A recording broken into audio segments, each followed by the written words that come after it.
Well, welcome to my YouTube channel. If you're new here, welcome. And if you've been here before, welcome again. So my name is Michelle and I'm from Nairobi, Kenya. I am 34 years old. I realized I didn't introduce myself properly in the first video. So I'm 34 years old. I am a single mom to two boys. I have two sons. One is 6 years old, the other one is 11 years old.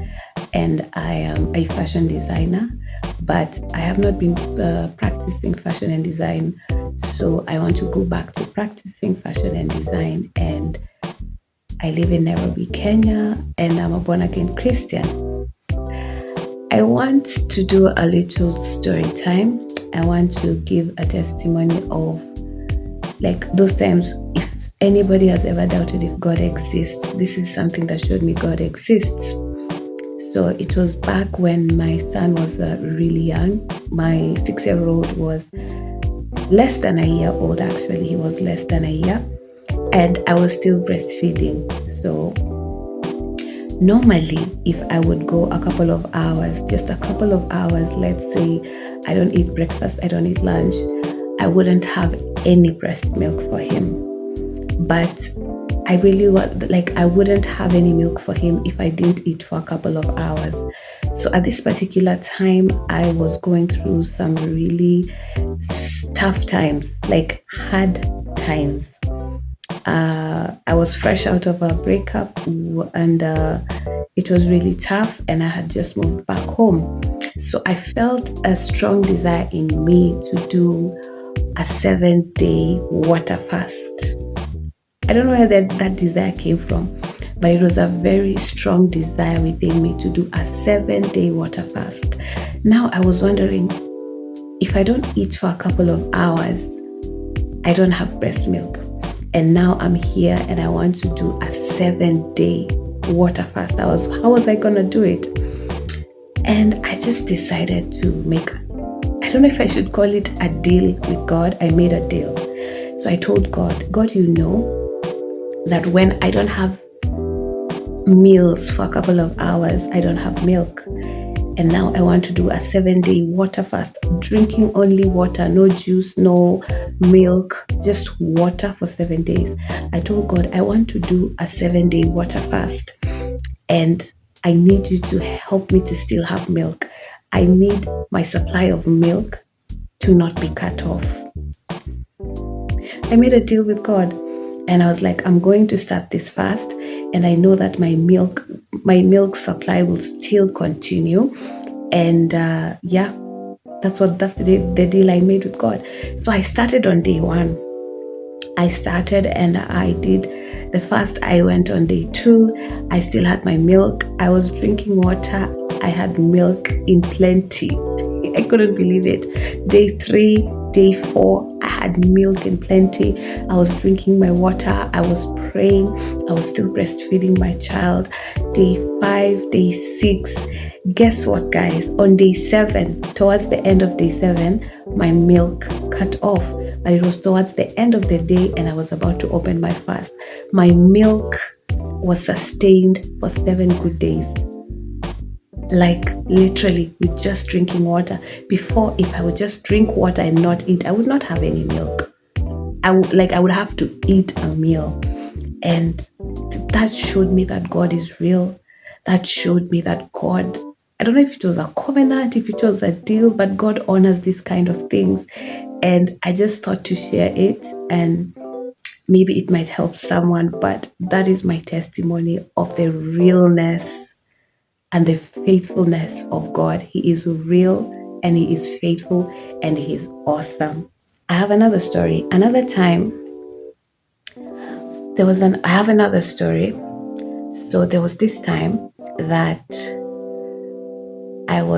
it was around the same time that I had just, gone through the breakup. I was back home with my 2 children. So I was at home, and from the previous house where I used to live in, I had this girl who used to help me, let me call her a nanny. I used to have this girl who used to help me take care of the children, take care of the house. So I was living with her in the previous house. So when I moved back home, she decided that she was going to stop working for me and she needed her money. And so I told her to come on a specific day. And this day that I was telling her to come, I didn't even know where I was going to get the money to pay her because I had a really small child. Like my baby was like less than a year old. So I was still postpartum. I was not really making any money that time. So I told her to come back for her money on a certain day. And I wasn't sure where I was going to get this money. So she said, okay, she was fine with it. So I continued with my days and the days went by. And as this particular day approached, let's say, for example, I told her to come on Wednesday. So let's say Wednesday came. And on this particular Wednesday, I was feeling very disturbed in my spirit. Like I could feel inside my heart, something was telling me inside my heart that if I don't give this girl her money, there's going to be drama. Like I just had this feeling, like this really strong feeling that if I didn't have this money for this girl, there was going to be trouble. I just had the feeling. The girl had not showed me like any signs of trouble, but I just had this feeling, conviction in my heart. So I was wondering what I was going to do. The time was lapsing. I think I had even told her a specific time to come, and I didn't have the money. So the day came. A few hours to the time that she was supposed to come, I was getting frustrated. I was getting very desperate, and something just told me to start praying Psalms 91. So I took Psalms 91. First, I think I started singing. I can't remember very well, but I took Psalms 91 and I was walking around the house like quoting Psalms 91 out loud. He that dwelleth in the secret place. I was like a crazy person. I was desperate for God. I was just saying, he that dwelleth in the secret place of the Most High shall abide under the shadow of the Almighty. I have chosen to dwell in the secret place of the Most High. I shall abide under the shadow. And I would just quote it, and I'm walking all around the house, all the bedrooms, going to the sitting room, everywhere. I'm just like speaking about it. Then I would reach the place. He shall call upon me and I will answer him. I will be with him in trouble. Then I would say, God, I'm calling upon you. May you answer me. I am in trouble. And then like I would just quote, you know what Psalms normally says, like when you call upon God, he will answer you. He will be with you in trouble. He will help you. So I was calling upon God. I was saying, your word says that when I call upon you, you will answer me. You will be with me in trouble. And I was just shouting and shouting and shouting Psalms 91 in the house. Now the funny thing happened. Something really interesting happened. There was this lady, I've never met her in my life. I had posted an outfit on Facebook. I had dressed somebody, like I was designing. So I had made a dress for somebody, and it was somebody that was a bit influential. And so the dress kind of went viral. So a lady from the US who is also a fashion designer, she texted me and she asked me to give her the formula of how I made the dress. And I gladly gave her the formula. And she was like, oh, I'm surprised that you actually could do this for me. I really appreciate you. And we formed a friendship. She's much older than me. She's much older. I think 20 years older than me. So we became friends and we had been chatting and chatting and chatting. So on this particular day, I can't remember if I started the chat or if she initiated the chat, but we just started chatting. And as we were chatting, I don't know, guys, you need to pray for my memory, guys, because my memory is so weird. I'm trusting God for good memory. So as we were chatting, she just told me like, I don't know if I told her that I'm in trouble and I need cash, or she just sensed it. Guys, I can't remember. This is like 5 years ago. And so she was like, let me send you something. And I was like, oh my God. I don't know if I asked for it. I don't think I did, because I was surprised when she said, let me send you. She's like, let me send you something. And I was like, oh my God, it's like, I think I didn't ask for it, because I feel like I told her, it's like you did. It's like you knew I needed it. It's like you knew I needed it. And she was like, okay, let me send you something. We had a chat about several things. So she told me she wants to send me money. And after the conversation ended, I was just in the house. Like I was feeling so scared. I was like, what if the money does not arrive on time?